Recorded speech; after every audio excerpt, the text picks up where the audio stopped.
When I cooked his favorite meal that evening, I didn't know it would be the last time I'd wait for him at the dinner table. I remember standing in my small kitchen, the smell of garlic and onions filling the air, the sound of the rice cooker humming quietly in the corner. I had laid out the plates, just two of them, the way I used to when it was just me and my son. It wasn't a special day, not his birthday, not a festival, not even a Sunday. It was just a Tuesday evening, one of those ordinary days that come and go without notice. But to me, it felt different. I had this sudden urge to make him his favorite meal, fried fish, a little spicy, with lemon on the side, just the way he liked it when he was small. As I stirred the curry and adjusted the flame, my mind drifted to the past. I could still see that little boy sitting on the kitchen counter, his legs swinging, watching me cook. "Ma, why does food taste better when you make it?" he used to ask. And I'd laugh and say, "Because I put extra love in it, silly." Those were the days when love was simple: a hug before school, a kiss goodnight, a story before bed. Life was small but full. The early years. I raised my son alone after his father passed away. It wasn't easy, but I never let him feel the weight of it. I worked as a teacher at a local school. Every morning, I would leave him with our neighbor, Mrs. Patel, before rushing to class. By evening, I'd come home tired, but one smile from him made everything worth it.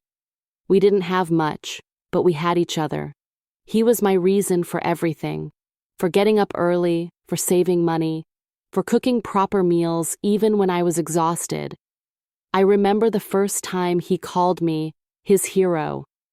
He was 7, and his school had asked the students to write a paragraph about their hero. He wrote, "My hero is my mother. She fixes everything. She never gives up." When I read it, I cried quietly that night. I told myself I was doing something right. He grew up fast, smarter than I could ever be, kinder than most boys his age. He studied hard, got good grades, and always said he wanted to make me proud. And he did, every step of the way. The growing distance. But time has a way of changing things slowly. So slowly you don't notice until one day you do. It started with small changes. When he went to college in the city, the phone calls were daily at first, then weekly, then sometimes not at all. I would wait by the phone after dinner, hoping it would ring. Sometimes it did, and I'd hear his tired voice, rushing through updates. "Ma, classes are fine. Yeah, I'm eating well. Okay, I'll visit soon." Visit soon. Those words became like a lullaby I told myself every night. And when he did come home for holidays, he seemed different. Grown up, yes, but also distant. He'd spend more time on his phone, texting someone, smiling quietly. I'd tease him, "Who's keeping my son so busy these days?" He'd blush and say, "Just a friend, Ma." I knew it was more than that. And a part of me was happy for him. Love is a beautiful thing. But another part of me felt something tighten inside, like a thread being stretched too thin. Meeting her. He brought her home one summer afternoon. Her name was Aisha. I still remember the sound of her laugh, light, confident, a little nervous around me. She was polite, respectful, and beautiful in a quiet way. I could tell she cared for my son deeply. I made tea for them, tried to make conversation, but there was a small distance between us, not hostility, just difference.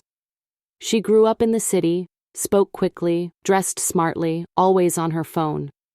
I was from a quieter world: homemade pickles, old stories, early mornings, and slow evenings. When they told me they wanted to get married, I smiled. Truly, I did. "Are you sure?" I asked gently. He looked at her, then at me, and said, "Yes, Ma. I've never been more sure of anything." That was the moment I realized my little boy had already built a world that didn't need me in the center anymore. The wedding. The wedding was beautiful. I wore a pale blue sari and tried not to cry as I watched him take his vows. I remember thinking, he's happy, That's all that matters. But as the music played and the laughter filled the room, I felt like an outsider in my own story. People took photos, danced, and celebrated. And I stood at the edge, smiling but feeling a quiet ache that wouldn't go away. When they left for their honeymoon, I came back to an empty house. His room was neat and quiet. The bed was made, the shelves dusted, and yet it felt so empty, as if even the air missed him. For a few days, I wandered through the house touching things, his old cricket bat, his childhood drawings, the small teddy bear he used to hug when he was sick. I sat on his bed and whispered, "Don't forget me, my son." The early visits. At first, he visited often. Every Sunday, he and Aisha would come for lunch. I cooked their favorites: biryani, lentil soup, fried fish. We laughed, talked, shared stories. Aisha helped me in the kitchen, though she'd sometimes check her phone in between, but after a few months the visits became less frequent. "Work is hectic, Ma," he'd say. "We'll come next week." Next week turned into next month. Then months turned into half a year. I stopped asking after a while. I didn't want to sound needy or make him feel guilty. I told myself, he's busy. He's married now. That's how life goes. But the truth is, I missed him every day, the day everything changed. That Tuesday, I woke up early. I don't know why, maybe some mother's instinct told me to. The weather was cloudy, it smelled like rain. I cleaned the house, dusted the shelves, and went to the market. I bought fresh fish, tomatoes, and a bunch of coriander. The fishmonger asked, "Your son coming home today, madam?" I smiled and said, "Yes, maybe. I just feel like making his favorite." Back home, I cooked with a strange excitement, like something good was about to happen. I could already imagine his voice at the door. "Ma, what's for dinner?" And his smile when he saw the fried fish. As evening came, I set the table. 2 plates, 2 glasses of water, and a small bowl of salad. I lit a candle because power had gone out due to the rain. The room glowed softly, warm and golden. Then I waited, and waited. The clock ticked. The rain grew heavier. The candle burned lower. He never came. I told myself maybe he got delayed, maybe the roads were blocked. But deep down, I knew something had changed long before that night. That was the night I realized love doesn't always fade suddenly. Sometimes it fades quietly. One missed call at a time, one postponed visit, one forgotten meal. And yet, even as I sat there, staring at the untouched food, I couldn't be angry. Because the heart of a mother doesn't forget, even when she's forgotten. The night he didn't come home, I stayed awake for a long time. The food had gone cold. I didn't touch it.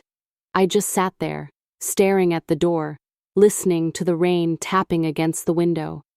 Every sound outside made my heart jump.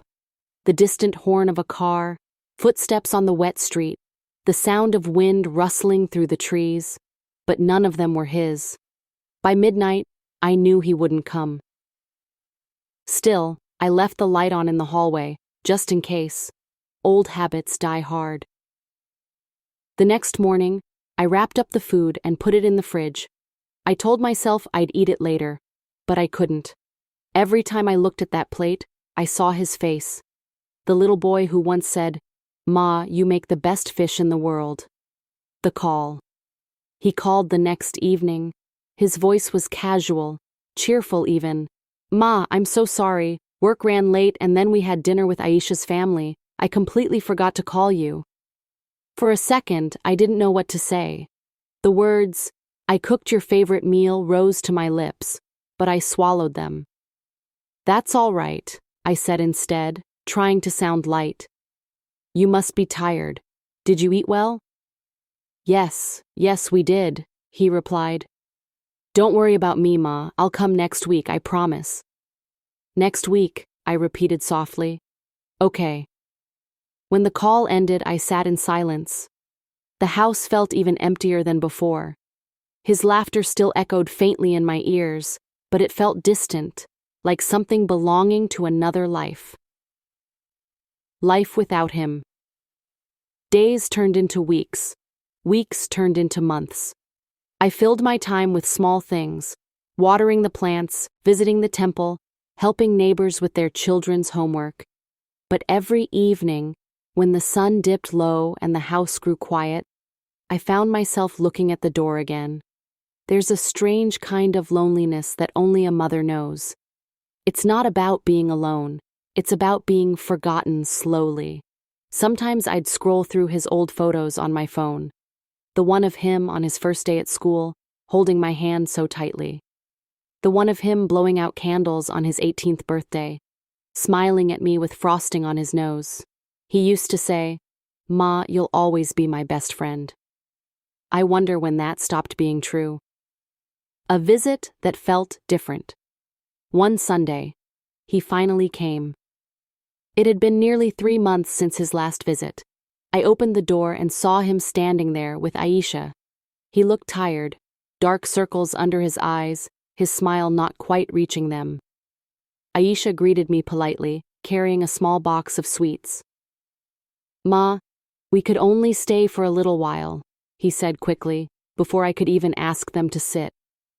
"We have another appointment later." "Oh," I said softly.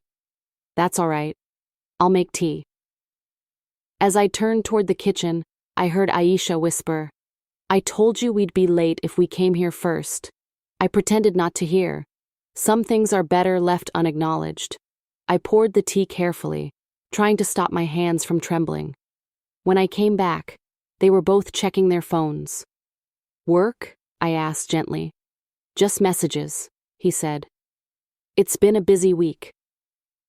We talked for a while, small talk about the weather, his job, their new apartment, but it felt like we were 3 strangers sitting at the same table, each guarding our own silence.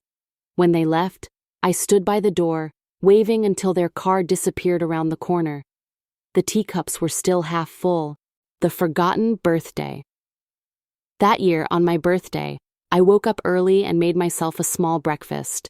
I didn't expect a big celebration. I never did. But I did hope for one call, just one.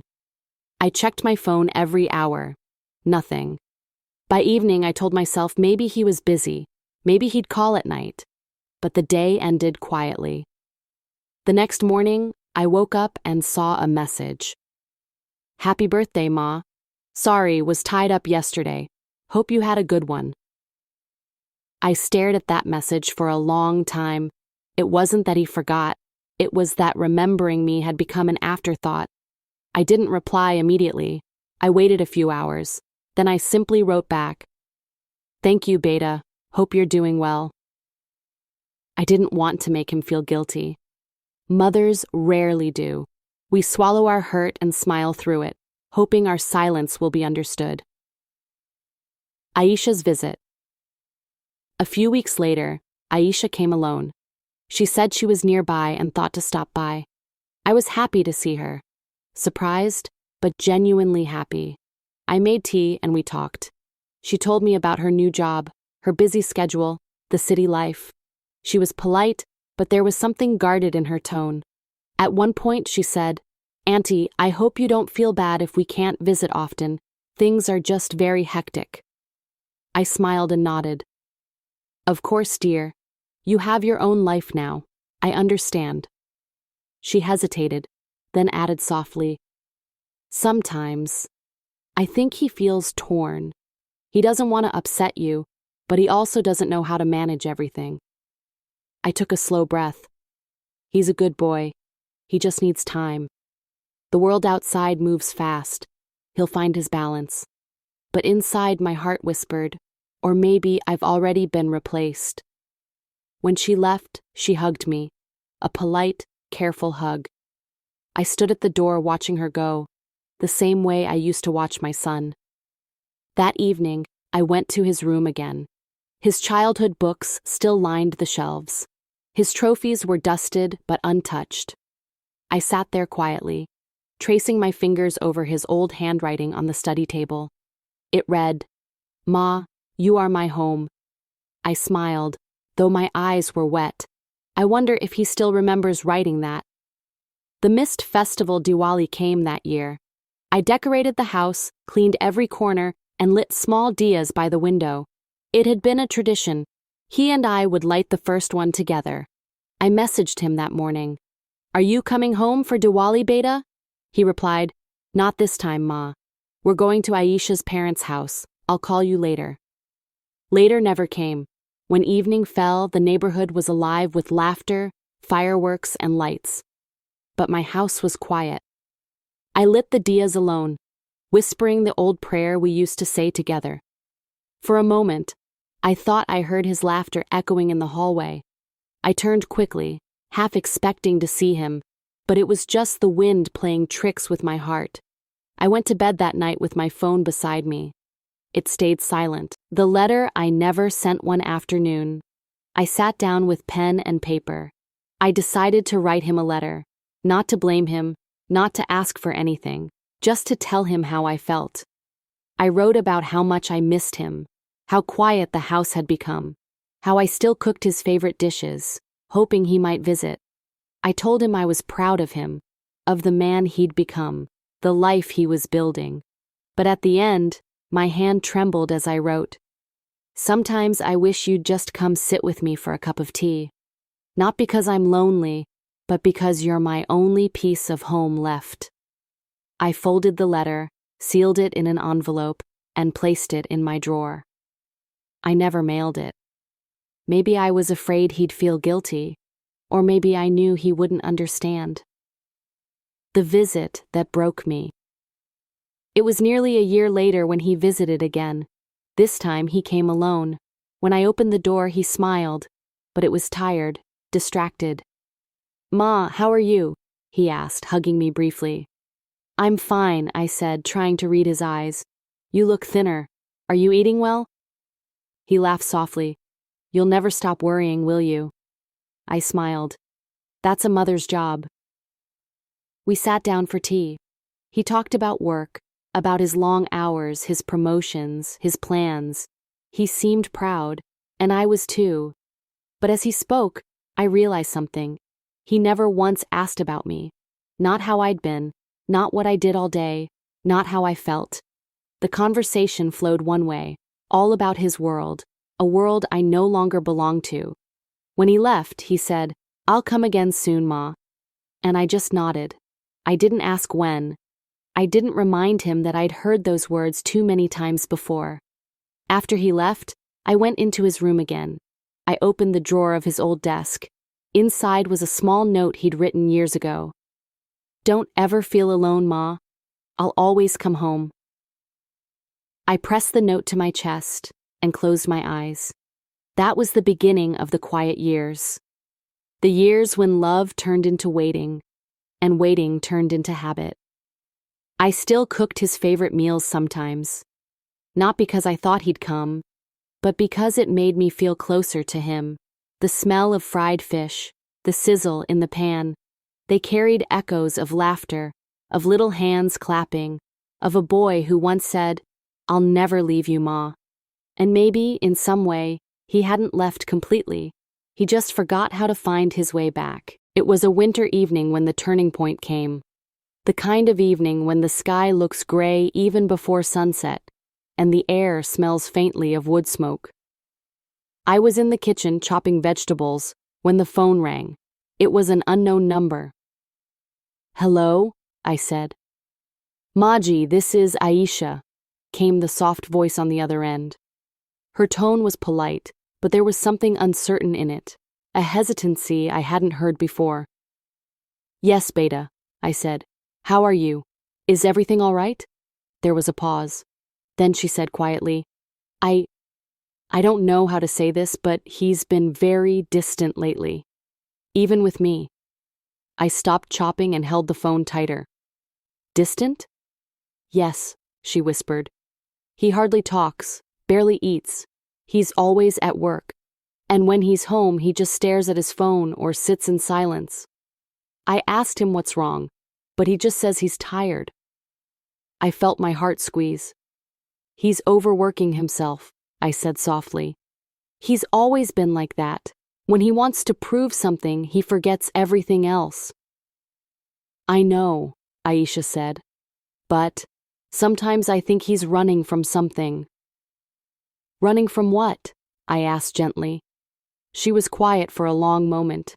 Then she said, maybe from guilt. That word stayed with me long after the call ended. Guilt. It's a heavy word. It can build walls between people who love each other. Invisible walls made of silence and unspoken feelings. That night, I couldn't sleep. I kept wondering what he was feeling, what was going through his mind. Maybe he did feel guilty for staying away. Maybe that guilt made it harder for him to come back. Sometimes love isn't lost. It just gets buried under the weight of pride and fear. The next morning, I made a decision. I would visit him. I hadn't seen his apartment since the wedding. It took 2 buses and a long walk to get there. I didn't tell him I was coming. I wanted it to be a surprise. When I reached, the building looked tall and modern. The guard at the gate looked at me curiously but let me in after I gave my name. I knocked on the door softly. When Aisha opened it, her eyes widened in surprise. "Auntie, you came?" I smiled. I was nearby and thought I'd visit. She looked a little uneasy. "He's not home right now. He's still at work." "That's all right," I said. "I'll wait." She invited me in. The apartment was neat, elegant, but it didn't feel lived in. No photos on the walls, no warmth, no sign of the boy I'd raised. I sat quietly on the sofa, taking in the silence. Aisha made tea and joined me. She looked tired too, not from work, but from something deeper. After a while, she said softly, "He's changed, Auntie. I don't know how to reach him anymore." I looked at her with kindness. People change when they carry too much inside, but they always find their way back, if someone keeps the light on for them. She smiled weakly. "You always speak like that, so gently. He must miss that." I wanted to believe he did, the unexpected return. It was nearly 8 p.m. when he came home. I heard the sound of the key turning in the lock. When he stepped in and saw me sitting there, he froze. For a second, his expression was unreadable. Surprise, confusion, and something else I couldn't name. "Ma?" he said finally, his voice barely above a whisper. I smiled. "Hello, Beta." He stood there unsure. "Why didn't you tell me you were coming?" "I wanted to surprise you," I said softly. "I haven't seen you in so long." He ran a hand through his hair. "I've just been busy." "Yes," I said. "I know." The air felt heavy. Even Aisha looked uncomfortable, as if she could feel the invisible distance between us. I tried to lighten the mood. "I made some of your favorite sweets. Thought I'd bring them." He nodded, not meeting my eyes. "You didn't have to do that, Ma." "I wanted to," I said gently. He mumbled something about work and walked to his room. Aisha gave me an apologetic look. After a few minutes, I followed him. His room was tidy, too tidy, as if untouched by real life. He was sitting on the bed, scrolling through his phone. "Beta," I said quietly. "Are you all right?" He looked up briefly. "I'm fine, Ma." "You don't look fine," he sighed, setting the phone aside. "I'm just tired, that's all. There's a lot going on." I sat beside him. For a moment, neither of us spoke. The silence felt like a wall between us, but I could sense his heart behind it, restless and aching. "Do you still eat properly?" I asked softly. He gave a small laugh, dry and distant. "I eat, Ma, don't worry." I wanted to reach out and touch his hand, but I hesitated. Something about him felt fragile, like he might break if I said the wrong thing. So I said nothing. The words I needed to hear. Later that night, Aisha went to bed early. My son and I sat in the living room, a cup of tea between us. He spoke first. "Ma, I know I haven't been around much." I looked up. "I understand, Beta. You're busy, you have a new life now." He shook his head slowly. "That's not it. I just don't know how to come back anymore." His voice broke a little on that last word. I stayed quiet, letting him speak. He continued, "Every time I think of visiting, I feel guilty. I think of all the times you waited, all the times I didn't call. Then I tell myself I'll do better next week, but I never do. And after a while, I started avoiding it altogether, because facing you means facing what I've become." My eyes filled with tears. "You're still my son," I whispered. "That hasn't changed." He looked at me then, really looked, as if seeing me for the first time in years. His eyes were wet. "I know," he said softly, "but sometimes I feel like I don't deserve your love anymore." I smiled sadly. "A mother's love isn't something you earn. It's just there. Always." He covered his face with his hands and took a deep breath. "I'm sorry, Ma. I never meant to make you feel forgotten." I reached out and placed my hand over his. "You didn't make me feel forgotten, Beta. You just made me remember how much I love you." For a long moment we sat there, no words, just quiet breathing and the sound of the clock ticking in the background. It felt like time had stopped, like the years of silence were slowly melting away. The simple dinner. That night, I offered to make dinner. He protested at first, but I insisted. I went into the kitchen and looked through their cupboards, everything neatly arranged, almost untouched. I found rice, lentils, a bit of fish in the freezer. As I cooked, he stood by the doorway watching. "Smells just like home," he said softly. I smiled. "It is home." We sat together and ate, quietly, slowly, like two people rediscovering something they thought they'd lost. He didn't talk much, but I didn't need him to. Just sitting beside him, hearing the sound of his spoon against the plate, was enough. When we finished, he said, "I'd forgotten how peaceful this feels." I said, "Peace doesn't live in a place, Beta. It lives in people who love you." He didn't reply, but I saw the tears in his eyes again. The confession. Before I left that night, he walked me to the door. It was cold outside, the streetlights casting long shadows on the pavement. He said quietly, "Ma, do you ever hate me for staying away?" I looked at him, my grown son, taller, older, more serious than the boy I raised, yet still the same at heart. I shook my head. "No, Beta, never, I just miss you." He swallowed hard. "I don't know how to fix what I broke." "You don't need to fix it," I said. "You just need to come home sometimes." He nodded slowly. "I will, I promise," I smiled. "Promises are only words, my son. Keep them, and they become love again." He hugged me then, tightly, like he hadn't hugged me in years. I could feel his shoulders shake. When we pulled apart, I touched his face and said softly, "No matter how far you go, this heart will always wait for you." He whispered, "I know, Ma. I know."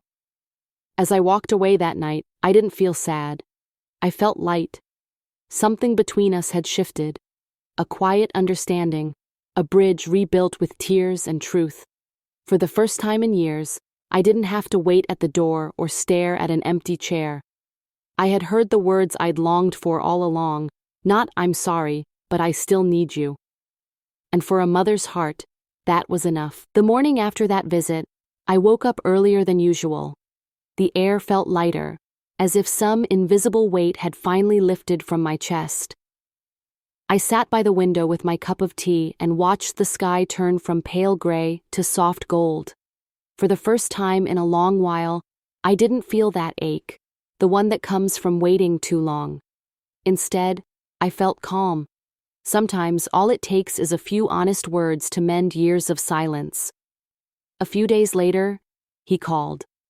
"Ma, what are you doing this weekend?" he asked. "Nothing special," I said. "Just the usual, cleaning, cooking, talking to the plants." He chuckled softly. "Would you like to come over for lunch? Aisha and I would love to have you." I smiled, even though he couldn't see it. I'd love that, Beta. That Sunday, I went over with a small box of sweets. When I entered, the house felt different, warmer somehow. The curtains were open, the air smelled faintly of food cooking. Aisha greeted me with a genuine smile. "Auntie, we made biryani, your recipe." My heart swelled. "You remembered." "We both did," she said softly. "He insisted we try it your way." When my son came out of the kitchen, apron tied loosely around his waist, I couldn't help but laugh. "You cooking?" He smiled shyly. "I'm learning. Slowly." We ate together at the table, the same table that once felt like a battlefield of silence. But now, there was laughter, small jokes, easy conversation. For the first time, I saw them as a family, not a new life that replaced me, but an extension of mine. Finding my own rhythm again.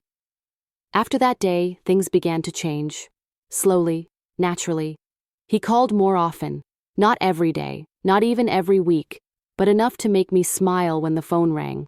Sometimes he'd call just to ask, "What did you eat today?" Or, "Do you still watch that old TV show?" Once he even asked for my recipe for lentil soup, because, as he said, "Aisha says yours tastes better." It wasn't the same as before, and maybe it never would be. But it was something real and alive. And as for me, I started living again. I joined a small reading group at the library. I began tutoring children in the neighborhood, just 2 hours a day, enough to fill my afternoons with laughter and noise. I even made a new friend, Mina, who lived a few doors down. We'd have tea together and talk about everything from cooking to old memories. I learned something then. Waiting can make life smaller, but forgiving makes it bigger. When Diwali came again, I didn't expect anything. I lit my diyas early, made sweets, and planned to visit a neighbor's house later. But just as I was arranging the lights by the window, I heard a car stop outside. When I opened the door, there they were, my son and Aisha, holding a box of sweets and smiling. "Happy Diwali, Ma," he said softly. For a moment, I just stood there. Then I smiled. A deep, full smile that came from somewhere I hadn't reached in years. "You came," I whispered. "Of course," he said. "You shouldn't have to celebrate alone." Aisha hugged me. "We brought some diyas too. Thought we could light them together." We lit each one slowly, filling the house with a soft, golden glow. The same house that once felt empty now felt alive again. Not because of the lights, but because of the love that had quietly returned. That night, as we sat eating sweets and talking, I realized something important. Forgiveness isn't about forgetting the hurt. It's about remembering it without letting it close your heart. And love, real love, always finds its way back when you leave the door open. A small surprise. A few weeks later, my son called again. "Ma, don't cook dinner tonight," he said mysteriously. "Aisha and I are coming over." "Should I at least make tea?" I asked. "Just wait for us," he said. When they arrived, they had a big covered pot with them. "We made something special," he said proudly. I lifted the lid and laughed. It was fried fish, slightly burnt on the edges, but smelling wonderful. "I tried to make it like you do," he said sheepishly. "It's perfect," I said, even though it wasn't. We sat together at the table, the same table where I had once waited for him alone. This time, it was filled with warmth and laughter. He said between bites, "I never realized how much I missed this, just sitting here with you." I smiled. "You don't need a reason to come home, Beta. You just need to remember that you still have one." He nodded slowly, his eyes soft. "I'll remember." The unexpected gift. On my next birthday, he came early, before sunrise. I was still in the kitchen making tea when I heard the door open. "Ma," he said, walking in with a small cake. "Happy birthday." I blinked, surprised. "You remembered?" "Of course," he said. "How could I forget?" Aisha followed him in, carrying flowers. "We thought we'd spend the day with you." I couldn't speak for a moment. My throat tightened. I just nodded and wiped my eyes. He laughed gently. Don't cry, Ma, you'll make the cake soggy. We spent that whole day together, eating, talking, remembering old stories. It wasn't grand or fancy. It was simple, real, full of laughter and small silences that didn't hurt anymore. Before leaving that night, he handed me a small envelope. Open it after we go, he said. When I did, I found a letter. It said, Ma, I don't know how many times I've hurt you by not being there, but you never stopped waiting. You never stopped loving me. You taught me what home really means. Not a place, but a heart that never closes its door. I promise I'll never let that door stay closed again. Your son, always. I pressed the letter to my heart and whispered a small prayer of thanks. Life settled into a quiet rhythm after that. We didn't talk every day, and I didn't expect him to, but there was peace in knowing that he would always come when he could, and that when he did, it would be with love, not guilt. Sometimes I'd sit by the window in the evening and hear his voice over the phone, telling me about his day. Sometimes he'd bring groceries and insist on cooking while I watched, and sometimes he'd just sit beside me in silence. No words, no explanations, just presence. Those moments were enough. I learned that love doesn't have to be loud or constant. Sometimes it's quiet and steady, like the heartbeat of a home. Forgiveness and freedom. One day, while we were drinking tea, he said something that stayed with me. Ma, I used to think growing up meant leaving things behind, but now I realize it just means carrying them differently. I looked at him and smiled. That's true. And sometimes, when we carry love, it changes shape, but it never disappears. He nodded. I'm sorry it took me so long to understand that. I touched his hand gently. You understood when you were ready. That's enough. There was no anger left in me, only gratitude, because even though time had taken away the years we could have shared, it had also given us something deeper, understanding. The return of hope. That winter, he came home for a week. We spent long evenings cooking together, talking about old memories. He helped me fix things around the house, laughed at his own clumsiness, and teased me about my old TV shows. One night, as we sat by the window watching the rain, he said softly, Ma, do you still make that fish when I'm not here? I smiled. Sometimes. Old habits. He looked down. You shouldn't wait for me anymore. I'm not waiting, I said gently. I'm just remembering. He nodded, understanding. I'll make sure you never have to wait again. I didn't reply. Some promises don't need words. They live in the heart. That was the year I stopped feeling forgotten. Not because he came back often, but because he came back whole. Because love that goes astray can always return, when forgiveness leaves the door open. And I realized something else too. I hadn't just been waiting for my son. I had been waiting for peace, and it had finally found me. It has been a few years since that day, the day I cooked his favorite meal and waited for him to come home. Back then, I thought that moment would break me. But now, when I look back, I realize it was the moment that began to rebuild me. The passing of seasons' life moves gently now. The seasons come and go like old friends. In the summer, I tend to the small garden behind the house. The tomatoes are bright and sweet this year, and the jasmine vines have grown taller than the fence. The scent fills the evenings, warm, familiar, comforting. In autumn, I sweep fallen leaves from the front path and smile when I hear children running home from school. In winter, I sit by the heater with my knitting and listen to the soft ticking of the clock. And when spring arrives, I open every window and let the wind carry old memories away. I no longer count the days since he last visited. I no longer stare at the door, waiting for footsteps, because I know now love doesn't need to be measured by how often it comes and goes. It just needs to be felt. A visit that meant everything. Last month, he came by again, this time, not just to visit. He and Aisha brought their little boy, my grandson. His tiny hands reached out to me the moment they walked in. "Daddy," he said, his first word for me.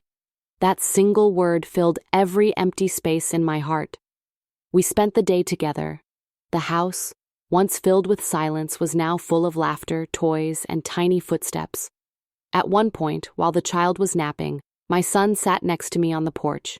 He looked at me for a long moment and said quietly, "Ma, I think I finally understand what you felt all those years." I smiled. "You don't have to understand everything. Just love him the way you can. That's all any mother hopes for." He nodded. "I will, and I'll make sure he knows you." That night, as they left, he said, "We'll come again next week." I just smiled and said, "Come whenever your heart brings you." Because I learned that love grows best when it's free, not forced. The quiet mornings. Now, my mornings are peaceful. I make my tea slowly, watch the sunlight crawl across the floor, and thank God for another day. Sometimes I cook his favorite meal, not because I'm waiting, but because I like the smell. It reminds me of the boy who once hugged me with greasy fingers, laughing that he ate too fast. When I place the food on the table, I still set one extra plate. Old habits die softly, but now it's not a symbol of loss. It's a symbol of love, the kind that continues quietly, even in absence. Lessons I learned along the way. If I were to tell someone younger than me what I've learned, I'd say this: love doesn't fade because someone forgets you for a while. It only fades when you let bitterness take its place. And forgiveness, it's not something you give to others first. You give it to yourself. You forgive yourself for expecting too much, for holding on too tightly, for not knowing how to let go. I used to believe that being a mother meant always being needed. Now I know being a mother means loving, even when you're not. When I let go of my pain, I found peace waiting quietly underneath it. A simple Sunday evening. It was a Sunday evening not long ago. I was watering the plants when I heard the phone ring. It was my son. "Ma, what are you doing?" "Nothing much," I said. "Just talking to the plants. They listen better than people." He laughed. "We're thinking of bringing the little one next weekend. He's been asking about your magic soup." I smiled. "Then tell him Daddy's kitchen will be ready." After we hung up, I stood by the window and watched the sky turn orange. For years, that same view made me feel lonely. Now, it feels like a friend, because now I know. I never really lost him. He just took a longer road back home. A letter I never sent. Sometimes, when the evenings are quiet, I write letters I never planned to send. One of them begins like this: "My dear son, when you were small, I used to watch you sleep and wonder how I'd ever let you go. When you grew older, I had to learn that love isn't about keeping. It's about trusting. You went out into the world, and for a while, I thought you had forgotten me. But the truth is, you were just learning to build your own life. I was learning how to stand alone. We were both growing, just in different rooms of the same house. Now, when I see you with your son, I see the same tenderness I once saw in you. I see love finding its way again, just in a new circle. If you ever forget how to come home, just remember. The door will always be open, the light will always be on, and the food will always be warm. With love, Ma." I folded that letter and placed it in the old wooden drawer, next to my favorite recipes. Maybe one day he'll find it, or maybe not. Either way, it doesn't matter. The words are already written in my heart. Reflection by the window. Sometimes, at night, I sit by the same window where I once waited for him. The street outside is quiet now. The lamp flickers softly and the air smells of jasmine. I think about how much I've changed. I'm not the woman who counted the days, who lived for the sound of the door opening. I'm the woman who found peace in silence, strength in forgiveness, and joy in small moments. Waiting taught me patience. Forgiving taught me freedom, and loving, and even without being seen, taught me grace. A few weeks ago, I cooked his favorite meal again. Fried fish with lemon and herbs. He was coming over with his family. When he walked in, he laughed softly. "You made it again, Ma." I smiled. Of course, some things never change. As we all sat down, I watched my grandson take his first bite and close his eyes in delight. "It's yummy," he said. Everyone laughed. The room was warm and full, not just with people, but with love, forgiveness, and the quiet comfort of belonging. And in that moment, I knew everything had come full circle. The meal that once symbolized my loneliness had become a meal of togetherness. Sometimes life has a beautiful way of returning the things we thought we'd lost. If someone were to ask me now, did he ever come home? I would smile and say, yes, he did. Not just to this house, but to my heart. Because coming home isn't always about opening a door. Sometimes it's about opening an understanding, about realizing that love doesn't vanish when people drift apart. It just waits quietly until both hearts are ready. I used to think my story was one of loss. Now I know it's one of return, slow, quiet, but true. And when I cook his favorite meal now, I don't cook it in sadness. I cook it in gratitude, for the years we lost, for the lessons we learned, and for the love that found its way back through time and silence.